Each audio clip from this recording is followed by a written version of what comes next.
Hello and welcome into Reality Check here on Talking Jets. What is going on? Matt O'Leary, joined as always by my good buddy Jeremy, Jets Chaos. How's it going?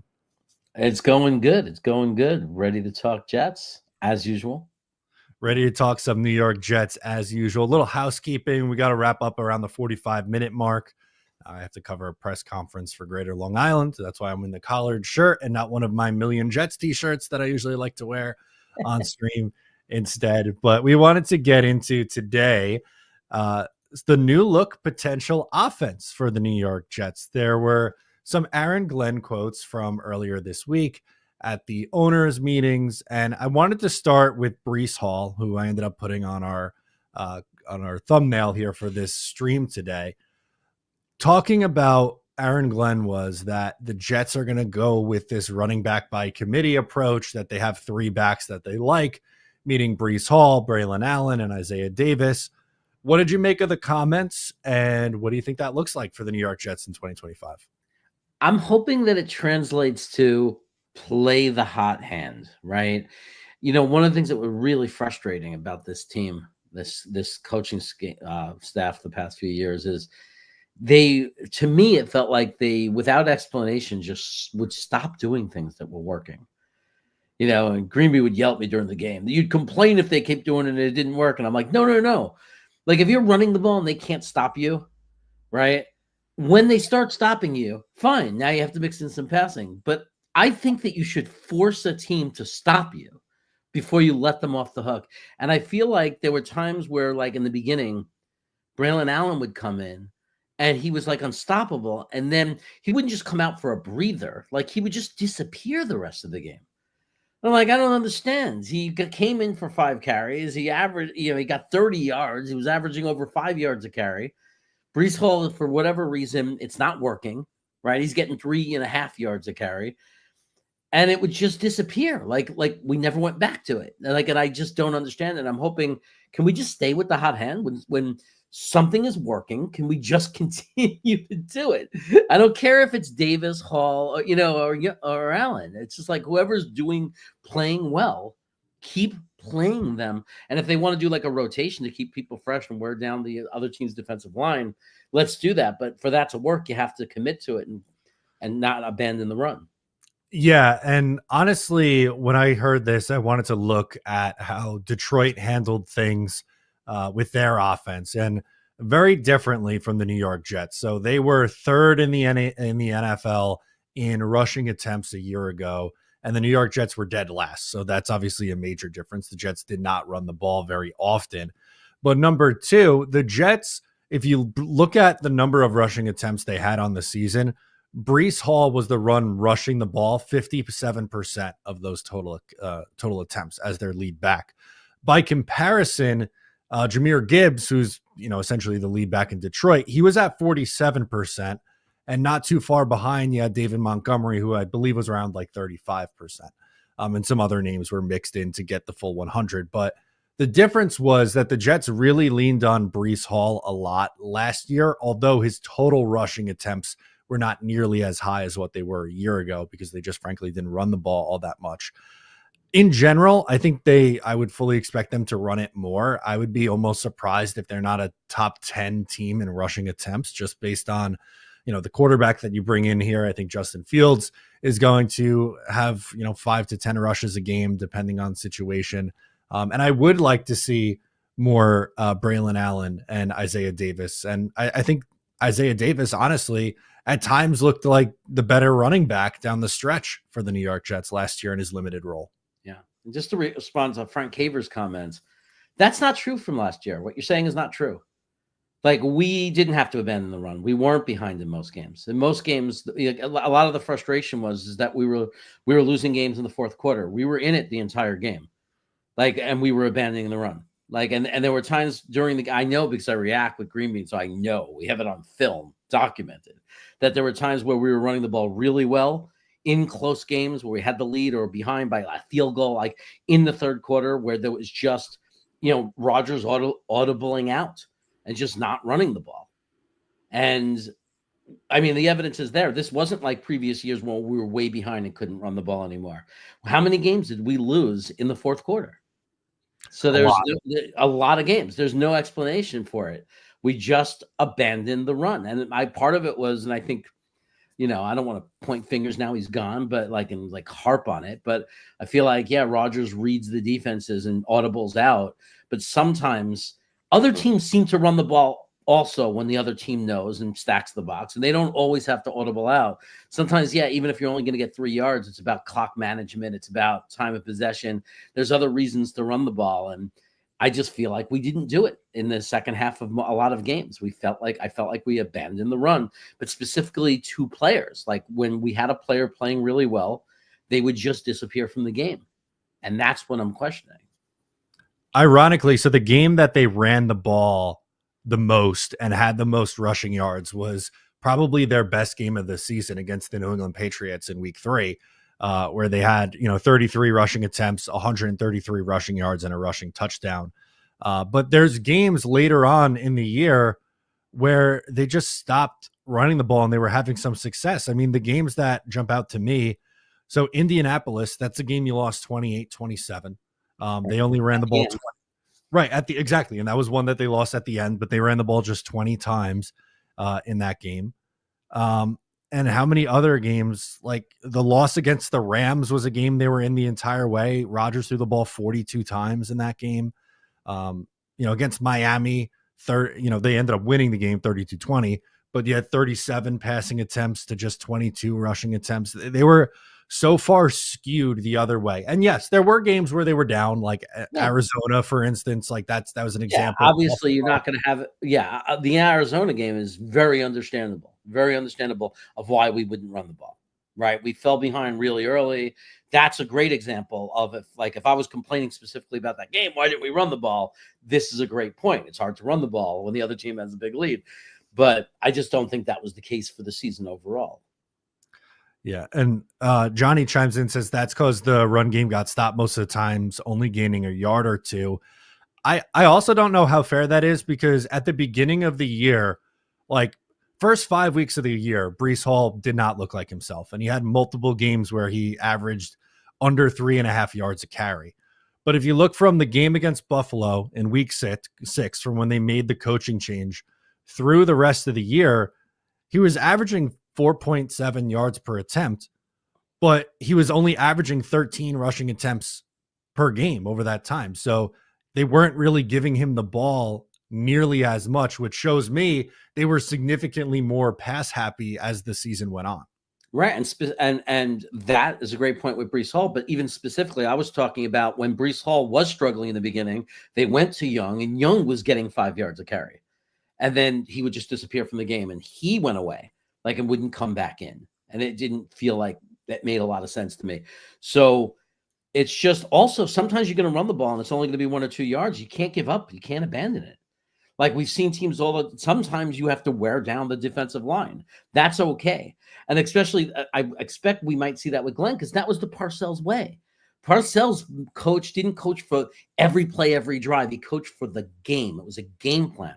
And if you remember the old Giants and then the Jets, when he was with the Jets, it was about wearing the defense down. And it didn't always mean that in the beginning of the game, first quarter, we were rushing well. But you don't abandon it as long as you're staying within the game, right? Obviously, if you're falling behind, then you have no choice. But if you're staying within the game, you don't abandon that. Like, just because it's not working, you don't say, okay, we're going to stop running. We can't run today. It's like, yeah, you have to mix in some more passes and try to open them up and keep them honest. But you got to keep going back to the running game. And that's part of what wearing down a defense is.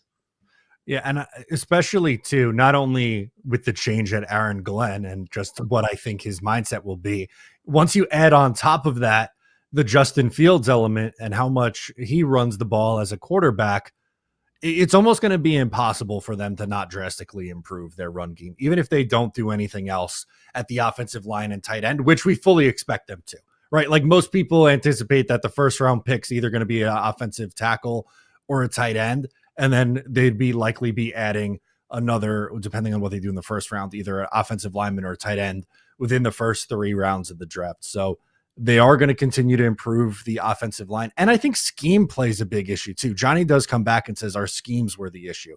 The offense was just broken last year. Yeah, yeah, no, I agree. The schemes were an issue too. That's why, I mean, obviously the players still have to perform, and we can, there's when you're 5-12, there's lots of things to pick at, right? So there's performances, there's efforts that we could point to, but I think overall it comes down on the coach and it comes down on the scheme for sure. I think the offensive line coach was probably terrible, maybe the worst. Carter, and maybe the worst in the NFL. When you look at the guys individually on that offensive line, it's absolutely baffling that we didn't have better performance. Olu was drafted, and was known he was known as pass protector, but Joe Tippmann and Simpson and AVT are also these physical, strong power guys that were Moses too. Morgan Moses too. Yeah, Morgan Moses there were plays where he was dominant for run blocking. So I mean, that's what the offensive line was built for, based on what we had. Olu was the only one that out of college the concern was run blocking. He was very dominant at Penn State at pass protection, but yet he rated better as a run blocker in his rookie games last year than he did as a pass protector, which is actually good news, for the future, because that was the thing we were most concerned about. I was actually going to say, I thought I came away more impressed with him in the run game than I thought I would be watching back his season. Yeah, it was a surprise because that was the concern was, I mean, credit to Tigo. Tigo said, "Hey, Jeremy, we'd rather have him come in. You'd rather have a guy you drafted come in strong in pass protection and need to be coached up and improve in running than vice versa, right? Especially when you're playing left tackle. Like you want to come pass protection, blind side, obviously, but the encouraging thing about Olu's season was I think the pass protection overall was fine for a rookie, and I'm not panicking at all. But the pleasant surprise, the good news was the run blocking for sure. How about this comment from Philip? Some rare high praise in the chat for us. This show just keeps getting better and better, and you guys are really working well together. Thank you for doing such a great job. Philip, truly one of a kind. I love this. I love you, Philip. I love you. Oh, this is harsh stuff from Dana. We might have to put him in timeout for this comment. Jeremy will be 165 pounds before Brees hits 1,000 yards. The last time I weighed 165 pounds was, I think, 2002 or something, or maybe even something like that. There you go. And I actually did for a time weigh 165, and everybody was telling me to gain weight. Yeah, that's usually how it happens, right? Yeah. When you're young, thin as a rail, and then the weight goes on as it goes. Yeah. That's what happens. Metabolism slows down. It's happening to me. I could lose a few pounds. 175 is my magic number. Okay, that's the goal. I mean, I'd be happy just at my age maintaining 185. It's good enough. Mm-hmm. But when I get down there, if I'm so motivated, 175 would be kind of like the sweet spot. I like that. Good for you. Hopefully we see you get there very soon. Working on it. Let's go back into the comments. Famous Jay says, hey, it's Tyler Warren, day one. What would your reaction be if on 3 weeks from today, by the way, first round of the NFL draft 3 weeks from today, if Tyler Warren is the pick for the New York Jets at number 7? I'm okay with it. The only way I wouldn't be okay with it is if I had found out that they've been offered some great trade, right? Like where somebody offered us their 2nd round and 4th round pick to move up, and we could have moved back to. Then I would have said, "What? Are you crazy?" But if we don't have a trade partner, or if there's nothing, no one's offering anything reasonable, and they decide to go with Warren, that's one of the picks I could be totally okay with and say, okay, it's super safe. He's a day one starter. He has a nice ceiling where he could end up being one of the top tight ends in the league. He's incredibly versatile. He does everything you can ask a tight end to do and more. Everything is good about that pick. It's just, there are years where it wouldn't be, but that are more top heavy in the draft. This is not that year. This is a year where Tyler Warren is a perfectly acceptable pick at 7.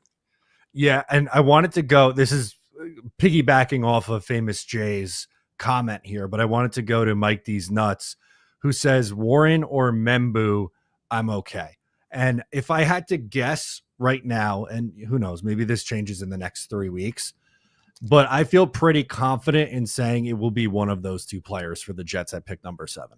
Wow, that's a big take. If we don't trade back, I could see it's very solid. I kind of there's I kind of agree with Mike Hageman. I don't know that if it has to be Mason Taylor, but I do. If I had my preference, I would say you take the offensive lineman because the tight ends, and Mason Taylor is just one example of it.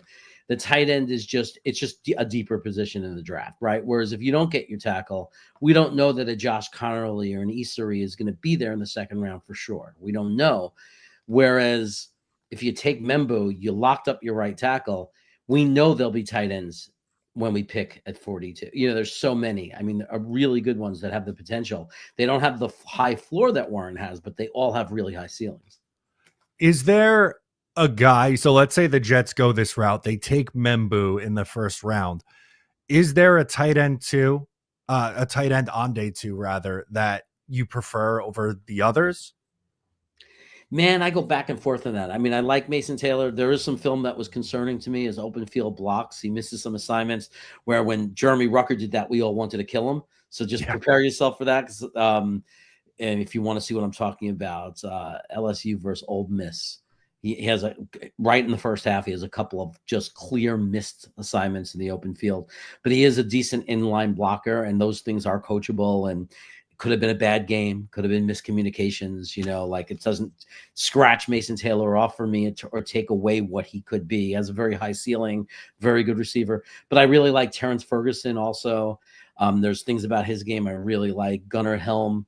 If you really want more of a receiving tight end and you want explosiveness, you got Harold Fannin, obviously Arroyo from Miami. I mean, it's a deep draft. There's a lot of guys. If you want blocking only in the later rounds, which I think would be only if we took a second tight end in the draft and we double dipped, then there's Conyer, and then there's our guy Jackson Hawes. So there's a lot of ways to go. There are a lot of ways to go. I like Mason Taylor. There was a mock draft. I'm blanking on who it was. Someone from ESPN. Field Yates, maybe, and his most recent mock had Membu in the first round and Mason Taylor in the second round. Mm-hmm. I feel like, one, that's a realistic route. And number two, if they did that, I think it's hard to be upset with the takeaways after the first 2 rounds. Oh, yeah. If we got Membu and Mason Taylor, I'm feeling pretty good. And then in my mind, I'm thinking, okay, now we need a wide receiver in round 3. I hope somebody we like slips.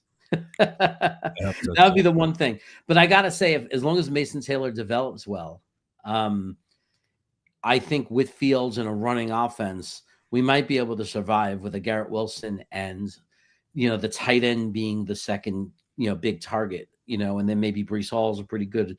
All of our running backs are pretty good at receiving running backs. But, I mean, that would be a 1-year kind of Band-Aid thing. And what we'd be doing is just acknowledging we can't fill every hole, and we'd have to just live until, and obviously expect a wide receiver to come along at some point for 26. Unless somebody's there in the 3rd round that we really like. There are some guys that might be there that have some upside at wide receiver as well. So, like Noel from Iowa State, like there's a guy who might be there. The kid that everybody loves from Washington State, what's his name? Wilson or something. So there are guys.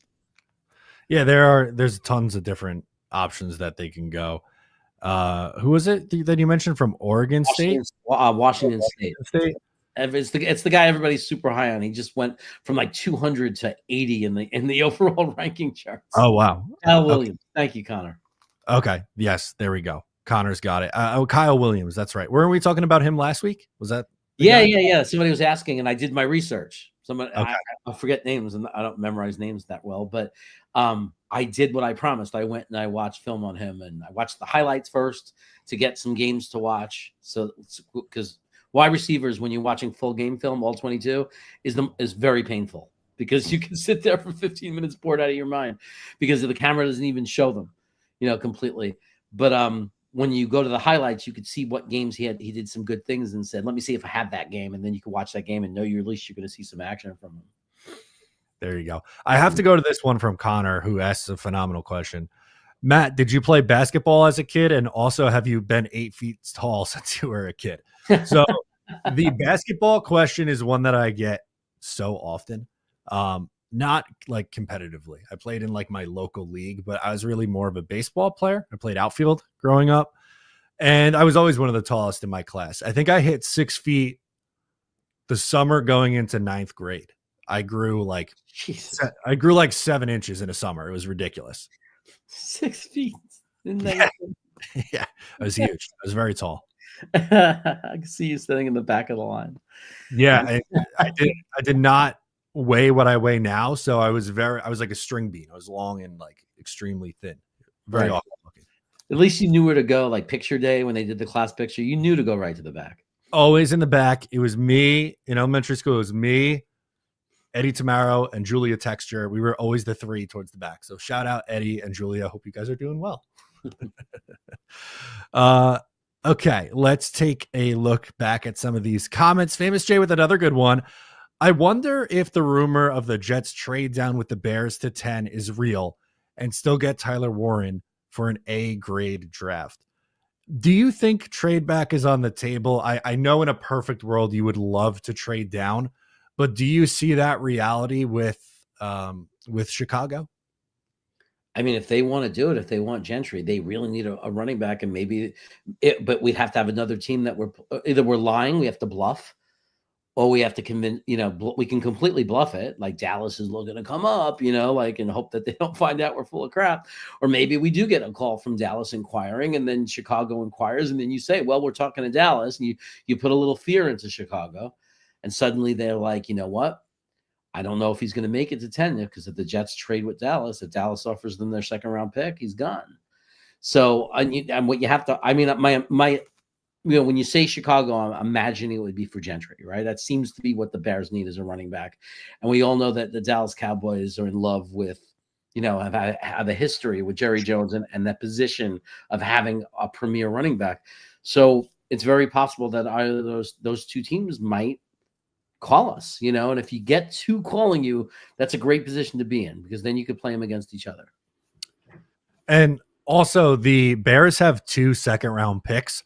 So if they really like a guy, maybe they'll go, we'll forego one of our picks in the second round to move up the 3 spots or whatever it is to ensure that they get the player that they really want, right? Like, I feel like now, especially when you have like a Caleb, you have this guy you put so much into, you got rid of Justin Fields, you invested in this guy, and you gave him the wide receivers, and now what do you need to give him? It's like, you need to give him a running game. We need to give him a dangerous player that forces the other team to put 8 guys in the box, and give our quarterback the opportunity to get better looks at his receivers.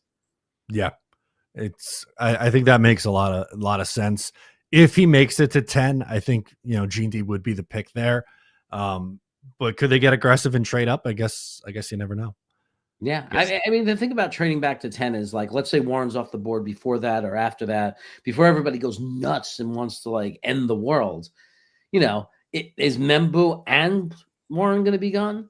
And then at 10, if you've already added a second round pick, okay, maybe now you take Ted or you take Golden. You get the wide receiver taken care of because you have 2 second round picks where you could address tight ends, and defensive tackle or offensive tackle, obviously offensive tackle and tight end. So you could imagine that though, the first 3 picks being offense, that would be different.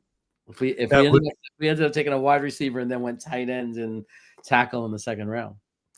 That would be very different. I like this mock that our guy Johnny, who's been very active today, tossed in here. Membu, Tyleik Williams, Mason Taylor, Kevin Winston Jr., Kyle Williams, and Dante Thornton to close it out. So waiting a little bit on wide receiver, but doubling down on the wide receiver spot.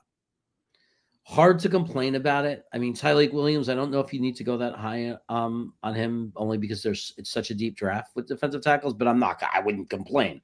This is not a bad scenario. Tell me we have Membu and Taylor. Tell me we have Tyleik Williams, who has a very good chance to be very impactful on the defensive line. I love the Kevin Winston pick because we need a strong safety, and that of his skill set, the number one thing that pops out is in the box tackling angles, so there's your strong safety. And Kyle Williams, we just hope everybody's right. I mean, the film looks good. I didn't say what my results were, but when I did look him up, it's hard to argue. It's hard to even understand why he slipped. Maybe he was just hidden in the Pac-10, but even when you watch it, it's like, what's so long for people to get excited about that kid? He's very explosive. He's very fast. He's very dynamic. He scores a lot of touchdowns. I don't know what took so long for everybody to jump on that train. I think Tyleik Williams would be a beautiful complementary piece to Quinnen Williams on the interior of that defensive line. And the Jets struggled so much last year to stop the run.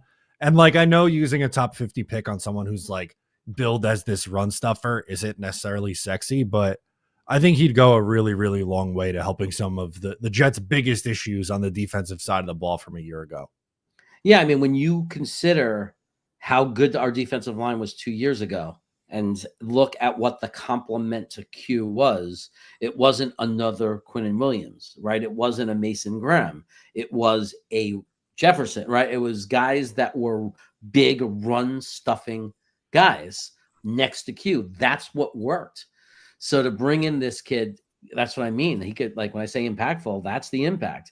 Maybe that and, getting Jermaine back is huge, right? Because we lost our best edge sealer. We got rid of JFM, which was a huge mistake.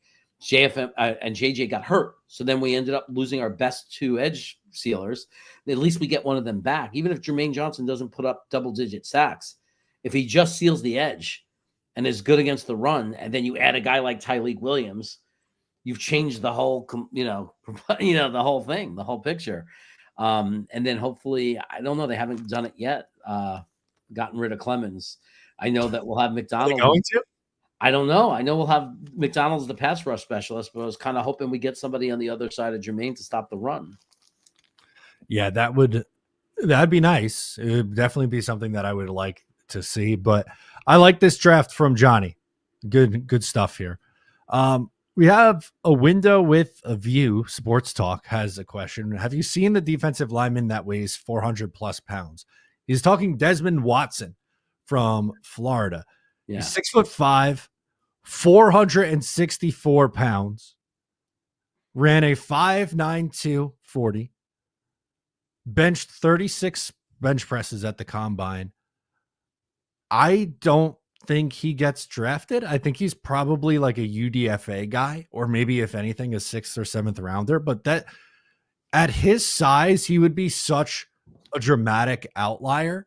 But people are going to be in love with him because they go, oh my God, like a 460 pounder in the middle of the line, he's just going to eat up in the run game. Yeah, look, if anything 5th round or later, I'm not going to complain. Okay, they're rolling the dice. They're taking a shot. Maybe he's going to lose 50 pounds. You got to worry about the stamina. I know he's fast anyway, but the reason I think you have to lose weight is the stamina. I mean, but you know what? If Will McDonald, if it's a rotation, I don't know. A guy that size, it's such a weird thing. I think we have too many needs to go anything like 4th round or lower, like on a guy like that. Because even in the 4th round in this draft, there is going to be talent. It could be the second tight end we pick. It could be another defensive tackle that we pick. There's some other guys like that you just fall in love with as a team that we might not know about. I know Dom C and I have guys that we love that will be there in the 4th round, like a Miles Frazier, right? Where you instantly bring depth to your offensive line, like the interior. With all that being said, I just think the 4th round picks have value to them, and I would not use it on this guy. But if they picked him in the 5th round, I think it would be fun to see what happens. Well, Famous Jay says the next Refrigerator Perry. Let's do it. He has 100 pounds on Refrigerator Perry. Refrigerator Perry was 6'2", 335. This guy has 130 pounds on him at 460. Yeah, this is absolutely unheard of. Yeah, it's absolutely it's an unheard of kind of situation.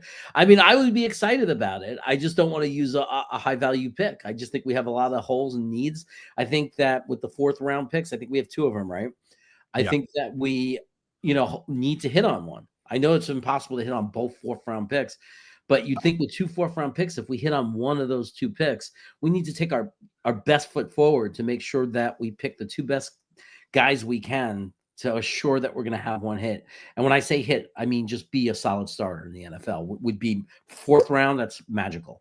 It's actually 2/5, 2/6, and it's one pick in the second, third, fourth round. Oh, So I okay. think the rounds flipped, but the point still remains the Right. same. And we definitely can't use our fourth round pick. Right, exactly. Um, even maybe sixth rounder, maybe, but I have my concerns about this guy playing at the next level. Honestly, it's even impressive to how he performed at the combine, even though the numbers don't look great off the page. But for someone that size to play, and he played more snaps than you would think too. I believe he was playing like 30% of snaps in a game, which is just again absurd for someone at that size. Yeah, look, it would be fun. Like if they took him, as long as they didn't, if they used one of their fifth round picks on him, it would be fun. But they would have to really watch the film and say, you also have to be good. Like the combine is not everything, right? Like what's his film look like? Like, was he dominant? Does he, will he be able to handle, will he be able to get leverage? I don't know. A guy's going to be an NFL quality guy is going to just be able to trip him up. I don't know. You have to watch the film. I don't know enough about him as a player, but size and speed, it's hard not to get excited. And it's hard not to say that would be really fun to watch. Some huge behemoth guy, bigger than everybody else in the field, but running as fast as the guys that weigh 300 pounds. Yeah, it did have a carry that picked up a first down in a game, which is pretty hilarious. But I know Dana was asking me to show it. I don't have a film view. I only see a broadcast view. And if I pull that up, we're going to get banged with the demonetization from ESPN. So I'm not going to show it. He gains the 1 yard and not much more after that. But hey, he picked up the first down. It worked, I guess. Yeah. He's not the fridge. He's the freaking refrigerator truck. Yeah, the refrigerator truck. Now we're talking. Oh my goodness. What are some of, how about this is a good one. What are some of your favorite gimmicky draft picks the Jets have had over the years? Because, obviously if they took someone who's like 440 pounds, I would consider that or 460, I would consider that kind of gimmicky. I have one that's jumping out to me right now, where not favorite in that it performs, but favorite as in like funniest. Well, Kuntz. Okay, that's a great one. Kuntz was a fun pick. Like when they picked him, I was pretty lit about that. But the first one that I went to was the Terminator, John Connor. Remember they drafted the Terminator? Yeah. Oh, there's a couple of years there with Rex where he was fun. Too. Yeah, he loved John Connor. I think it was 2010, because if I remember correctly, he was on that first Hard Knocks go around with them that year. Yeah, no, that was I didn't know much about him, and back then I was a little bit more casual in the sense that I didn't find out about him until only because of the time I wasn't in my life, but I was more just finding out about him when he played, and then hearing, the news, the big story, like, calling him the Terminator and the announcers talking about it. Like I remember it from that perspective. But when they drafted him, I wasn't aware really. Joe chimes in and says Brad Smith was the original gimmick pick. That's a good call out because they drafted him as a quarterback. He kind of played a little bit of quarterback in the preseason, but then was a really good kick and punt returner, and I guess we'll say wide receiver. Not that he caught really a ton of passes as a Jet, but I don't know, good role player on some really good Jets teams. I remember liking Brad Smith. That's all I remember. I liked him. Like there was nothing to not like about him. He wasn't a superstar. He's not going to win a Super Bowl for you. But you know what? Guy like that would have been really dangerous on a team like Kansas City or Philadelphia. Like if you put him on a Super Bowl roster, a guy like that could be a problem. Yeah, First State Jet says Rex got one Rex pick every year in those days. No scout input, just Rex liking some crazy guy. The Louisville Slugger is another great example of that. Remember that? The safety. I think I've told this story before, but I'll say it again. I don't remember if it was on here on another show, but this is 3-4 years ago when I was working for Odds Checker. I had the opportunity to do a show with Mike Tannenbaum. And beforehand we were talking. It was just like not a weekly thing. It was a one-time thing. But he came on beforehand and did like a Q&A with us. And a lot of it was more like business themed because this was right when he was starting up the 33rd team. And one of the questions, of course, I had to chime in with the Jets question. I asked him how much begging Rex Ryan had to do to get you to draft John Connor, and he left. He thought that was funny. That's so funny. So That's I always thought that was great that was question. yeah, I thought that was a good moment. But then I spun it business wise, and I was like, essentially, how do you have to know when to delegate or when to like take input from your employees or not, essentially? And he laughed. He liked the comparison that I made. Yeah, that's cool. That's cool. I mean, you'd think that there's a real answer to that because, coaches are like the head coach is the chef in the kitchen. So sometimes it does help if not too much because it might not be their expertise and they didn't look at all the film, but at the same time, they should at least be given the input of what they're looking for to make what they want to do work, right? I mean, so maybe they're not saying the exact guy that it is, but to say, I need a tight end that's really good at receiving and could line up in the slot, like they at least should have that much input, obviously. Right. Good question from Dano. Wants to know, draft a kicker or go to the undrafted free agent, or are you personally giving Greg the Leg a chance to compete? Jeremy, are you on the Dom C side where you never draft a kicker, or are you open to the green bean logic where you just have to do it one time, man, and then you find your long-term starter at the kicker?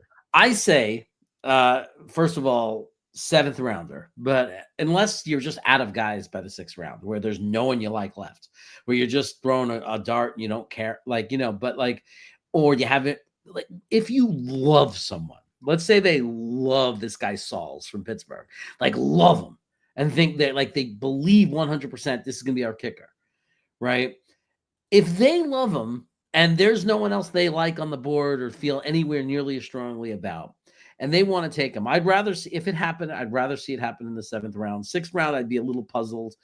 But if they in the 7th round took a kicker, I don't see how you could be upset about that. Like if they love the guy and they want to make sure that somebody else doesn't draft him and those picks after us, that someone doesn't snake him away, I don't know, man. We need a kicker, right? We need someone, and it's like nice to not have any competition if there's a guy you love, and just to make sure, put the stamp on. We're going to make sure that we don't get outbid in the undrafted free agency, and we just lock a guy up. I'm okay with it. I'm okay with it. But when they would use, we once used the 2nd round, pick on a kicker. That was the only other team dumb enough to do that was Tampa. I mean, it's just such a stupid thing to do. Yeah, I'm not saying go full Mike Nugent here, but I don't know what's the chances of you taking, any position in the 6th round and having them be a big time contributor for you versus using, I don't know, even if it's the last one. I think their last pick is 207, which is in the 6th round. Using that on, Ryan Fitzgerald or whatever to ensure that you get the kicker you like the most from this draft class. If they're doing it in the like you said, if they're doing it in the 4th round for one of these gimmicky kind of plays, not for me. But I don't know. Am I going to get mad if the Jets take a kicker at 207 after their kicking situation a year ago? I don't think so. Right. I mean, there have been guys that have panned out and everybody kind of knew, like Elam for Denver. Everyone kind of knew about him. And I don't know where, I forget where they drafted him. Somebody can Google it, but he's a guy who worked out. So, I mean, is there a guy you love like that? Is there a guy that makes the eyes pop like Elam did? Because everybody knew about him. He was probably, in my experience of all the drafts I've been following football, I don't know if there was ever a kicker before a draft that was more known and more like recognized as going to be this great kicker than him. Like, at least in my memory. Adam Y2K is hanging out with us, says, yes, draft one, especially if we get a 7th. LOL. The Jets aren't picking in the 7th round right now, but who knows? Maybe they move around in the draft this year. Yeah, lots of things could happen, right? We might end up trading to the 2/5 to go up to the 4th, but then we also have to throw in, or they throw back a 7th. I mean, you never know the weird. There's a lot of maneuvering that goes on around there, those later rounds. There is a lot of maneuvering and a lot of fun conversations on day 3. That's usually when we get Ryan having some outlandish food take, like saying Burger King's fries are better than McDonald's. We'll never let him live that down. He No. pulled back on it though. He went back. Okay, you're right. You're right. But that was like one of the weirdest things for us when he said it. Like it was the weirdest thing because I was like, what? Like who says that Burger King fries are better than McDonald's? That doesn't make any sense. No, please, no. Dano's saying it's not hindsight because I said it then, but was Kuntz really worth a practice squad spot when it could have been Austin Seibert's? Good point. They missed Austin Seibert. He was a good kicker in the preseason for them. Yeah, but hindsight, hindsight. Yeah, it's easier in hindsight. We all knew why they were excited about Kuntz. Like if he would have, he wasn't really a football player, but the athleticism, like if they were able to coach him into a football player, there was this hope that he was just a big swing, like he was going to be a home run or he's going to be a huge bust. And I think we're seeing the answer now. They kind of found their own version of that. This regime at least found their own version of that with Stone Smart too. Like he's kind of a converted, I think he's a basketball player that ended up coming to football later on. So I don't know, sometimes it hits, sometimes it doesn't, but I wouldn't expect Kuntz to stick around all that much longer here. No, not new regime. So, it's all just a toss up. So we'll see. Nobody else in the NFL wanted him, right? All that time on the practice squad, nobody ever tried to poach him.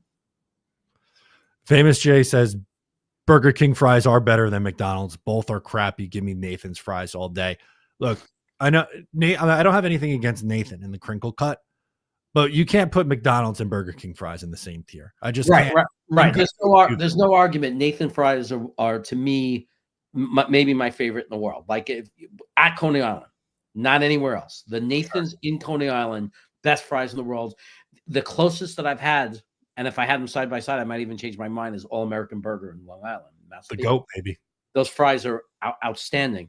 But Burger King fries are terrible. Burger King fries are terrible. McDonald's fries are in a different level. I'm sorry, I can't agree with that. If you like that disgusting orange batter, that the artificial crispiness that they put on fries, then I guess you like that better. But McDonald's fries, come on, man. It's the one thing that they do that's not even without argument. It's like they're crispy shoestring. They're the best. They're the standard. Give me any restaurant. Time I go to a restaurant, I'm like, why can't they just give us fries like McDonald's? I love a McDonald's fry. That's my guilty pleasure. Like in the fast food, I'm not even guilty, but like if I'm looking for something fast food, a McDonald's fry is usually what I'm craving. So there we go. Burger King had the onion rings. I'll do that all day. Yeah, that is completely fair. And I think that's a perfect way to leave this one. We got to hop out of here early today. I'm going to cover a press conference in just a few minutes. So no full hour today, just 45 minutes, but we'll be back next week and we'll have a full hour. Jeremy, I appreciate you coming on with me as always here. Another fun episode in the books. It's a great time. And thank you everybody for watching. That'll do it. I'm Matt. He's Jeremy, and we will catch you next time.